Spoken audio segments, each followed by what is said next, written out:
Hola, qué gusto que nos acompañen en la charla futbolera, invitado de lujo, Luis Fernando Suárez, ex técnico del Junior de Barranquilla, ex técnico de la selección de Honduras, de Ecuador, alguien a quien respeto muchísimo por su forma de dirigir, por lo que propone los equipos que siempre ha dirigido. Un gustazo tenerlo en la charla, profe. Bienvenido, ¿cómo le va? Muy bien, Richard. También para mí un gusto muy grande. Bueno, espero disfrutar esta charla y que toda la gente que la vea también igualmente la disfrute.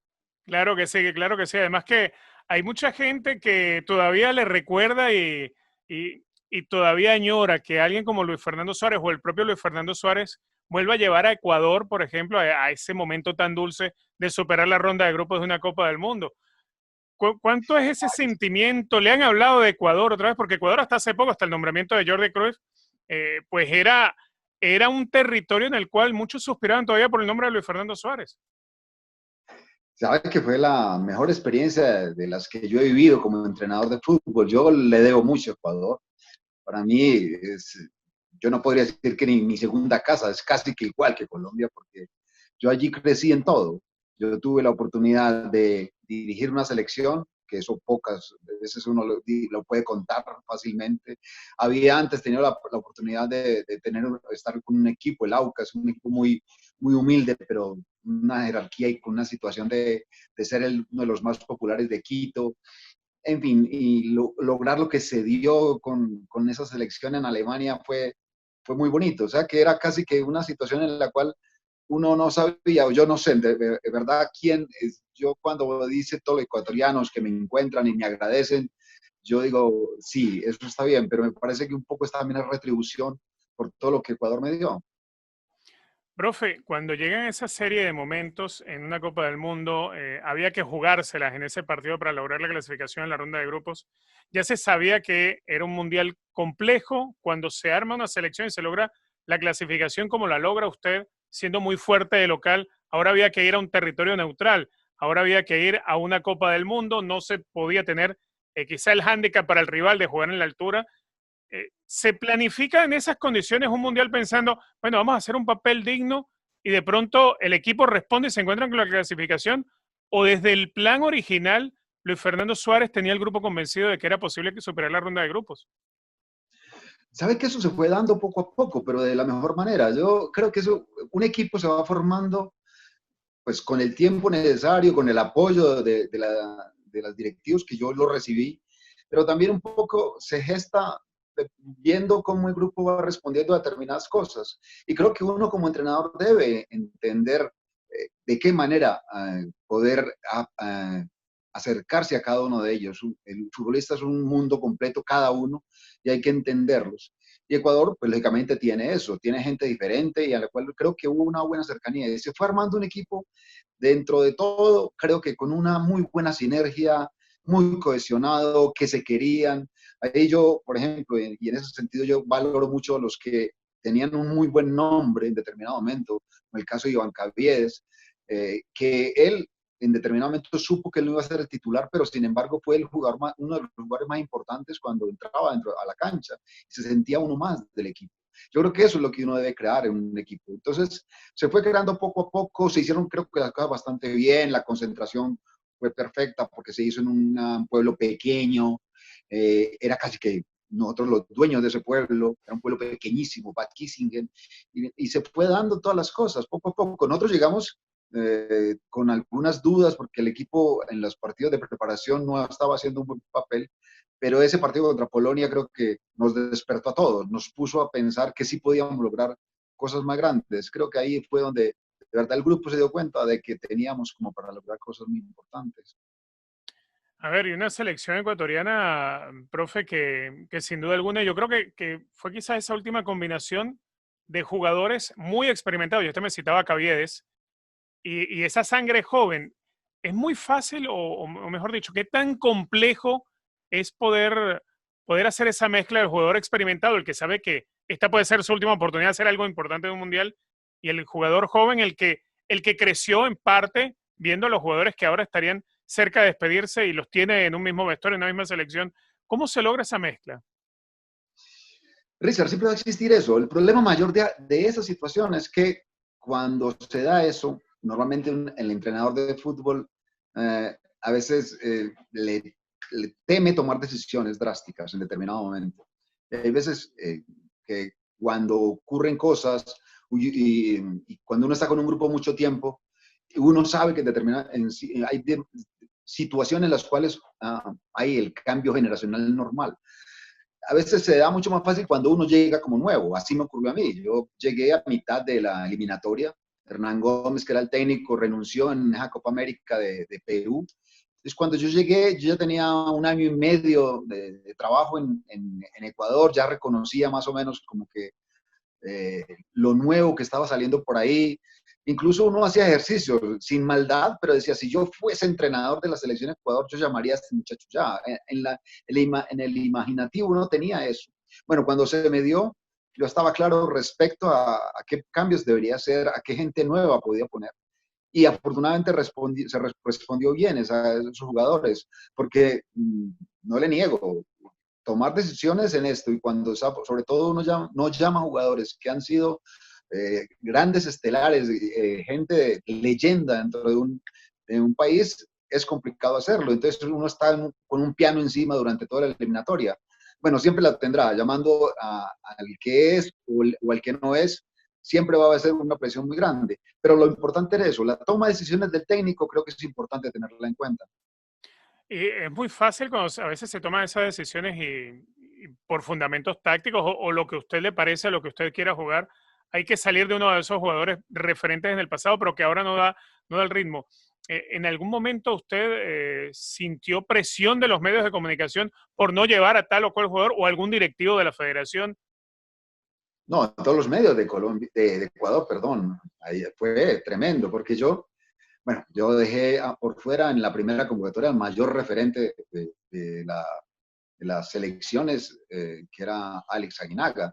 En la primera convocatoria no lo llamé, pero aparte de él, no llamé a Francisco Ceballos, no llamé a Clever Chalá, a algunos otros que pensaba yo que habían otros que lo pudieran reemplazar y bien.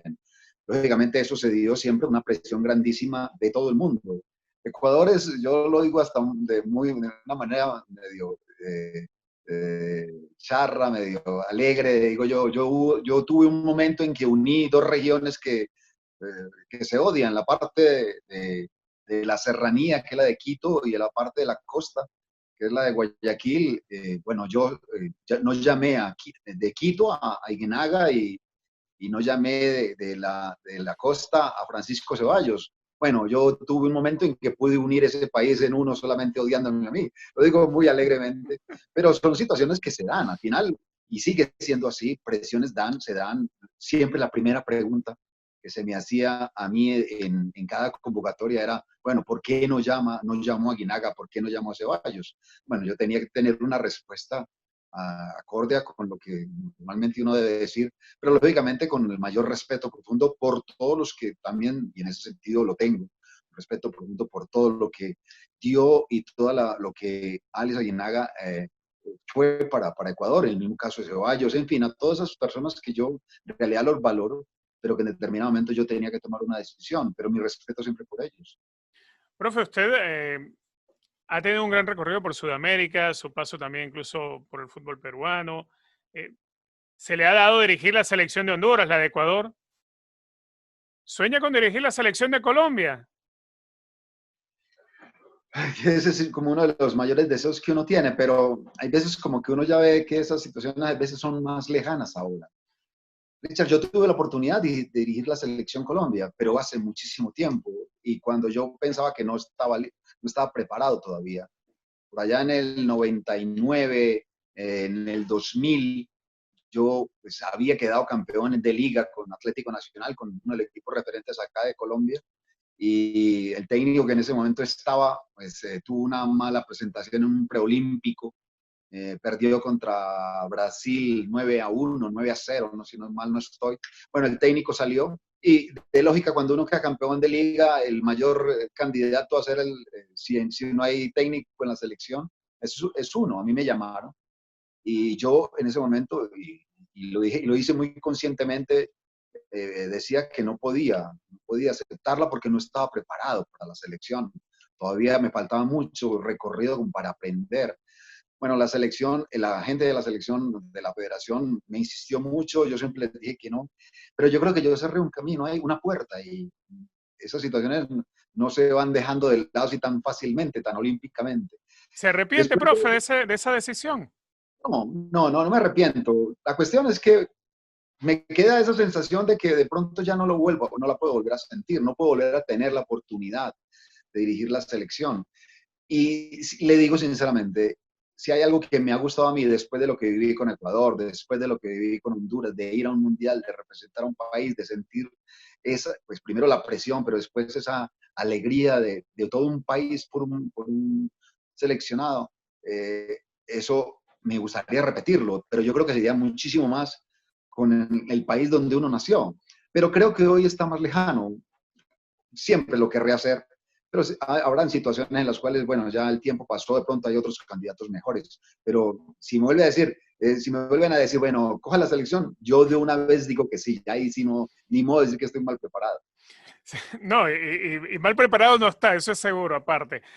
También uno se pone a pensar, profe, que, a ver, Colombia ya viene de un proceso largo que había tenido con Peckerman. La llegada de Queiroz hace pensar que Colombia, digamos, se ha asentado como federación en el estatus de técnicos de mucho nombre, Peckerman, el propio Queiroz por su paso por el Real Madrid, y de pronto al técnico colombiano le va a ser difícil de momento competir contra eso, ¿lo siente así? Sí, Richard, ¿y sabe qué? Nosotros tuvimos la culpa. Nosotros tuvimos mucho tiempo la selección y la manejamos en determinado momento bien, por allá cuando empezó Maturana, que creo que fue de verdad el fútbol colombiano, yo respeto mucho lo que se puede haberse dado antes de Maturana o antes de los 80, porque antes era un fútbol prestado básicamente, después empezamos como a hacer algo colombiano, hacer algo que tuviera alguna identidad con la manera de pensar nuestra. Y eso se fue dando con un muy buen trabajo que empezó con Maturana y que lo hicimos hasta el 2000, 2002, que donde más o menos habían cosas que estaban bien hechas. Teníamos ideas diferentes los entrenadores, pero creo que todos estábamos corriendo al mismo camino, estamos ayudándonos todos. Por allá en ese tiempo, terminando el 2000, empezando esa época de este nuevo siglo, me parece que nosotros perdimos el rumbo, creo que un poco creímos que ya no había nada más que hacer, no evolucionamos y perdimos como 14 años, y donde pues lógicamente, y sobre todo esos técnicos que llegaron en el 2001, 2002, 2004, no respondieron a la exigencia que se tenía en ese momento. Bueno, cuando ya el último era, bueno, no hay ningún otro técnico colombiano que pueda, porque probamos con muchos, bueno, traigamos un extranjero. Y me parece que eligieron bien en José, porque José conocía el medio, había trabajado en Colombia, incluso tiene una hija que es colombiana, o sea, que tenía cierto conocimiento de nuestra forma de pensar. Entonces eligieron a alguien bien, hizo cosas muy buenas, nos llevó a 2 mundiales. O sea que para volver un técnico colombiano, pues lógicamente tiene que ser más o menos la misma tarea que hizo José Peckerman en estos 2 mundiales pasados. Sí, definitivamente Peckerman ha puesto la vara muy alta para el entrenador colombiano y para el propio fútbol colombiano. Profe, pero usted no solamente le fue bien en Ecuador, el paso por Honduras todavía también los catrachos le recuerdan con muchísimo cariño. Bueno, creo que al técnico colombiano siempre le ha ido bien cuando sale a dirigir fuera de Colombia, ¿no? No solamente usted, Rueda, el paso del Bolillo Gómez también, el propio Pacho Maturana. Eh, ¿Qué hace tan especial para el técnico colombiano que llegue y triunfe fuera de Colombia? El técnico colombiano es bueno, le gusta aprender, creo que está siempre motivado a eso. Y hemos tenido, creo que una buena camada. Pinto también creo que lo hizo bien, Mm. Osorio en muchas cosas, una forma de pensar y hacer cosas diferentes, pero creo que también ha tenido algún suceso. Creo que lo más importante del técnico colombiano es que le gusta aprender. Después, creo que la situación es lo que venga después, qué es lo que se va a hacer de aquí en adelante. Nosotros tenemos que evolucionar, eh, mirar qué estamos haciendo no de la mejor manera. Hoy estamos en un proceso donde, y es bueno que se haga las exigencias para que tengamos todos una licencia, de que tengamos que estudiar, de que tengamos que ir a las aulas, me parece que eso es bueno. Hoy al técnico colombiano hoy todavía no lo ve eso como lo mejor y a mí me parece que ese es un mensaje que hay que darle a la gente. Si queremos hoy, sobre todo hoy, que el fútbol universal ha cambiado tanto, la exigencia para el entrenador también ha cambiado mucho. Hoy el entrenador es un facilitador de un montón de gente, es el que maneja no solamente los jugadores y sus egos y un montón de situaciones en el entorno complicadas, sino también todos un montón de situaciones que se dan en el entorno. Hay videoanálisis, la preparación física es totalmente diferente, la parte de medicina también es distinta. Hoy se habla de mucho de neuroentrenamiento y de eso tiene que saber el entrenador de fútbol. Y si no está hoy aplicado y si no está actualizado, se va a perder un poco. Creo que el fútbol, al entrenador colombiano, debe pensar en que esa situación, si no se mete en eso, va a quedar atrás de todos los entrenadores. Hay cosas de pronto en la modernidad que uno dice, el fútbol no solamente es que no se jugaba como antes, es que el fútbol no se concentra como antes. El futbolista hoy en día no piensa como antes. De pronto uno puede encontrarse con un jugador que se acabó el partido y sale del partido escuchando música o está metido en el Twitter, en el Instagram. Eh, Eso, ¿cómo se logra gestionar eso en el día a día de un futbolista? Porque yo entiendo, el futbolista cuando es pocos días de partido tiene que estar concentrado en el partido. Eh, y eso ha cambiado mucho esa realidad de lo que era antes a lo que es hoy en día. Antes de pronto a un jugador bastaba con no dejarle que viera los periódicos, con tratar de que no viera mucha televisión y que se acostara temprano en las concentraciones. Hoy en día se pueden acostar temprano, pero tienen el teléfono y están metidos en cualquier cantidad de cosas y se desenfocan del partido. ¿Cómo se maneja, cómo se gestiona eso? Es complicado, no es fácil, y por esa razón es que hay que evolucionar. El fútbol sigue siendo una sola cosa. El fútbol es un juego de espacio y tiempo. La cuestión es que antes había mucho más espacio y había mucho más tiempo, porque se jugaban a otras velocidades. Bueno, ahora se juega ya la palabra preferida de todo el mundo es hablar de que es un equipo que juega intenso, y esa es la palabra que hoy vale la pena hablar de intensidad en el juego. Pero la intensidad no solamente se maneja dentro de la cancha, sino la intensidad también se maneja en la cabeza de los jugadores y en todas esas situaciones que se dan en el entorno del fútbol, en todo ese reconocimiento que tienen para ellos, en esas situaciones que en determinado momento se dan que de pronto esos egos que tiene el jugador, cómo uno los puede manejar.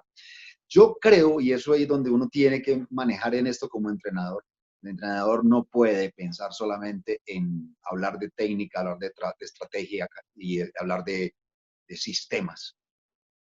Todo el mundo lo sabe. Después es cómo llegas a hablar con cada uno, cómo reconoces a cada jugador, cómo te comunicas con cada jugador. Bueno, ahí está el Twitter, está el WhatsApp, están esos chats de WhatsApp. Fácil, pues fácil, no. Pero si el jugador está viendo más su celular, bueno, comunícate por intermedio del celular, mándale un video para que lo mire, mándale un mensaje de alguna situación de fútbol, proponle algo como para que después haya una retroalimentación de parte de él en la parte futbolística. Mira a este jugador que vas a tener que marcar el próximo domingo, de qué manera, viendo esos movimientos que son mostrados en un video en el celular, después ese jugador te puede retroalimentar y de pronto es una forma de comunicarse con él. Hoy no es que hagas una charla técnica como la que hacían antes o sentarse en la mitad de la cancha para hablar del entrenamiento. Bueno, vamos a hacer esto y la gente se sentaba al lado y uno decía determinadas cosas y después entrenamiento. No, ahora hay cosas totalmente diferentes. Ahora llegan a desayunar, hacen trabajo de prevención de lesiones, hacen seguramente trabajos de alguna situación de neuroentrenamiento, después de la práctica hay equipos que hacen yoga, todas esas cosas al jugador, si uno le sabe llegar, seguramente lo va a convencer de que va a ser bien para él. Y creo que esas son situaciones diferentes. Bueno, hoy el fútbol es diferente, el juego sigue siendo igual, pero a otra velocidad, y el entorno sigue siendo igual, pero es una locura, y entonces con esa locura uno tiene que saberla manejar. Se acostumbra siempre a decir que el entrenador es el del día a día, el que dirige un club.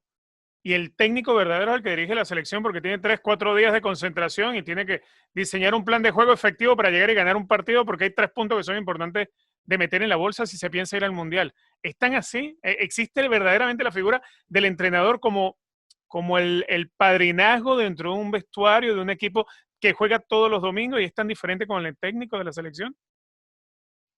No, yo creo que todas esas cosas deben existir. Lo que sí es que el perfil es diferente, porque uno como entrenador de un club tienes toda una semana, tienes una temporada entera como para ir haciendo ahora hablan mucho de idea de juego, de la propuesta de juego del equipo. Entonces uno va teniendo todos los días y va reconociendo y va comunicándose con ellos todos los días. Cuando se da con una selección, básicamente uno no entrena con ellos, pero uno se imagina estratégicamente cómo esa gente, estos muchachos pueden aplicar determinadas cosas que uno ve de ellos y para contra quién vamos a jugar. O sea que es mucho más, yo creo que es mucho más estratega el técnico de la selección, sin dejar de lado el que como técnico de club también tiene que manejar estrategias. Pero creo que la diferencia está en esa, en que uno, en el poquito tiempo que tiene como seleccionador, básicamente piensa como estratega, básicamente piensa en cómo yo voy a valorar, a hacer de estas cualidades de mi jugador para que unidos a los demás, sus compañeros, seamos capaces de ganarle a esas cualidades o defectos que pueda tener el equipo contrario. Profe, la experiencia en CONCACAF, dirigiendo a la selección hondureña, la selección catracha. Fue muy linda, a mí me gustó mucho porque no solamente fue la clasificación al Mundial, otra situación que se dio fue haber ganado en México. Yo creo que si hay algo que de lo cual a cualquier equipo centroamericano que haya jugado en México, en el DF, lo único que quiere es ganarle. Es una situación donde casi que cualquier equipo que juegue contra México de los centroamericanos se vuelve hincha de ese equipo que está jugando. Es una cuestión de quererle ganar pues lógicamente a un grande, ¿no? Como México. Entonces se da la clasificación, se da ese aztecaso que es el único que se da después del que Costa Rica dio con Guimaraes.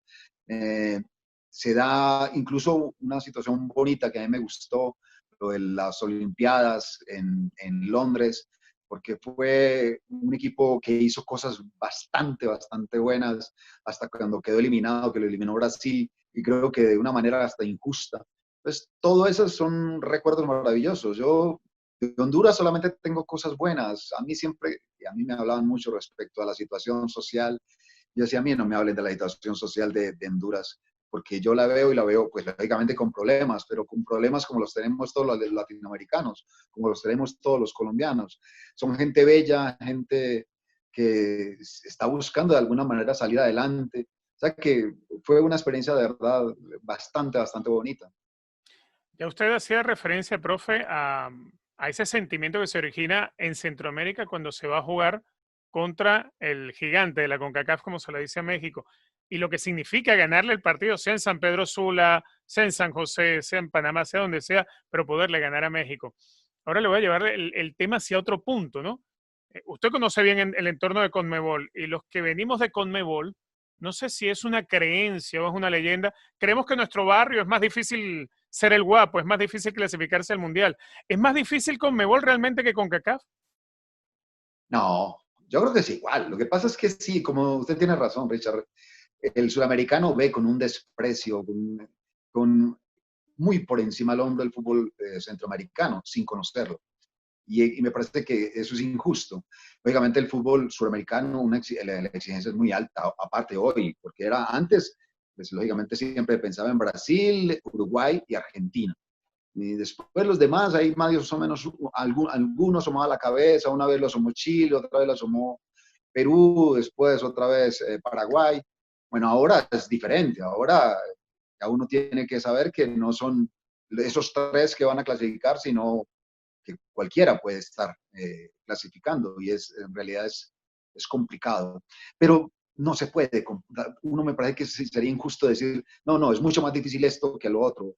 En lo demás son 30 y pico de países y después jugar uno contra cualquier equipo de las islas es complicadísimo. Si jugas contra Trinidad y Tobago, si jugas contra Haití, los haitianos juegan muy bien, si jugas contra Jamaica, bueno, si tenés que enfrentar a Estados Unidos, si tenés que jugar contra México, de alguna manera, Costa Rica, bueno, todo eso da para que decir, no es tan fácil.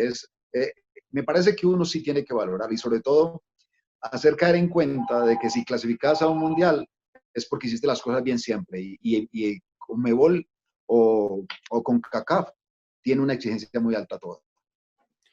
A ver, cuando estás en CONCACAF y hay que jugar contra uno de estos equipos caribeños de los que poco se sabe, porque no hay, si se quiere, un torneo profesional, muchos de sus jugadores están en la Premiership, en la segunda de Inglaterra, no hay una forma de encontrar ni siquiera videos de los jugadores, hay que, no sé, ingeniárselas con espías, lo que sea, y uno piensa que de pronto con tirarle la camiseta de Honduras o de México se va a ganar el partido, pero es que no conoces al rival lo suficiente como para ganarle con claridad. ¿Cómo se hace en esos casos? Porque terminan siendo partidos complicados siempre.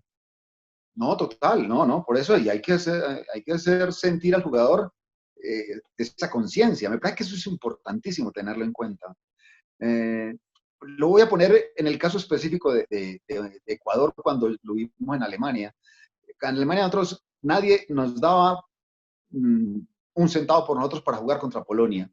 Cuando le ganamos a Polonia 2-0, el siguiente partido era Costa Rica y se cambió todo. Era en Ecuador, pensaba todo el mundo que no, a Costa Rica se le gana facilísimo. Entonces, ¿cuál fue el ejercicio que teníamos que hacer nosotros en ese momento cuando jugamos contra Costa Rica?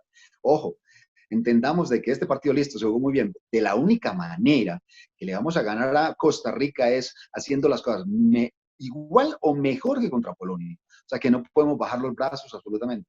Me parece que uno tiene que hacerle sentir al jugador de que a veces no está ni siquiera compitiendo contra alguien al frente, sino contra ellos mismos y de qué manera todas esas situaciones de atención, de estar siempre aplicado, siempre tiene que hacer. Al final yo creo que lo más importante es hacerle sentir al jugador de que está peleando por algo mucho más grande que un simple partido. Al final un mundial creo que es eso, o representar un país es más que eso. Por esa razón, cuando uno toma o llama a jugadores a una selección, creo que debe tener en cuenta no solamente las cualidades futbolísticas que tienen. Me parece que eso es una situación menor a lo demás, a que haya compromiso con el país, a que haya disposición por el país, a que haya disposición por el sacrificio, antes que las condiciones futbolísticas, me parece que son mucho más importantes. Y en eso tiene que ver mucho el entrenador, reconocer esas cualidades de esos jugadores. Profe, ya pasada la experiencia del Junior de Barranquilla, pero sin duda alguna lo más reciente.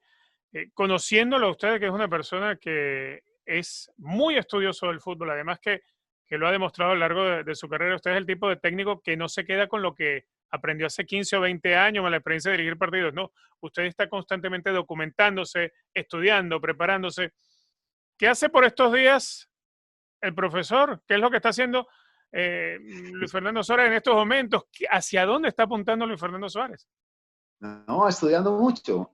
Afortunadamente he tenido como esa oportunidad. Yo, bueno, cuando se dio esta situación de la pandemia y de que la cuarentena, yo estaba haciendo dando algunas conferencias en eso que le comenté ahora de las licencias, como queremos que los entrenadores aprendan un poco.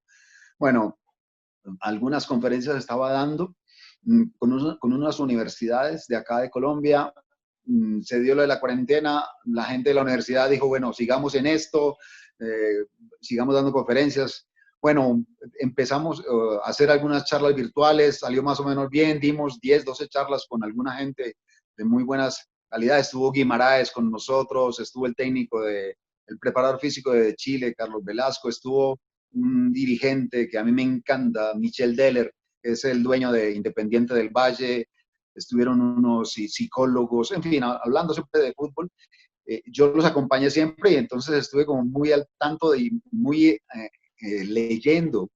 Y ahora, hoy, este fin de semana, por ejemplo, voy a dar una charla con un amigo español, Javier López, bueno, me dijo, de la charla que usted quiera. Y yo me puse a pensar, bueno, básicamente, ¿qué charla quiero dar yo? Y es mirar qué cosas se pueden dar ahora, qué situaciones hoy el entrenador tiene como para haber aprovechado esta situación extraña. Yo sé que el fútbol va a seguir siendo lo mismo, pero creo que si en general no se puede cambiar las cosas, al menos que uno en determinado momento, como al menos como entrenador, piense en cómo debe evolucionar. Hoy todo el mundo habla y bien, y ya las palabras son muy floridas respecto a la situación de los entrenadores, pero creo que hay veces los entrenadores estamos quedando en solamente copiar y pegar. Copiamos mucho de los libros españoles, entonces ya hablamos de los modelos de juego, se habla de los desmarques de ruptura, y creo que bien vale la pena hablarlo. Pero me parece que a veces uno no se puede quedar solamente en esas situaciones y ser en determinado momento alguien que solamente sea seguidor. Yo creo que uno tiene que ser autónomo. Es un poco cualquier entrenador, un entrenador, tiene la exigencia de que no encasillarse con modelos, no encasillarse con formas de jugar. Yo creo que si hay un entrenador que sea bueno, debe tener una forma de jugar, un modelo de juego, una propuesta de juego que tenga credibilidad, lógicamente que sí, con todas esas cosas, pero que me parece que no sea una situación en la cual, bueno, según lo que dicen los libros, vamos a hacer esto en la cancha. Bueno, un poco es eso lo que estoy mirando yo y dando un poquitico ese mensaje, pero lógicamente también lo quiero aplicar cuando se me dé la oportunidad de trabajar. Profe, una charla fabulosa, siempre conversar con ustedes es enriquecedor, es divertido además porque uno habla de fútbol sabroso, como nos gusta a nosotros. La verdad que sí, un gustazo haberlo tenido hoy en la charla. No, muchísimas gracias por la invitación, Richard. Ojalá que se repita siempre con muchísimo gusto. Claro que sí. Fue nuestro invitado de hoy, Luis Fernando Suárez, gran técnico, gran amigo, excelente persona. Gracias amigos por habernos acompañado. Esto fue la charla futbolera.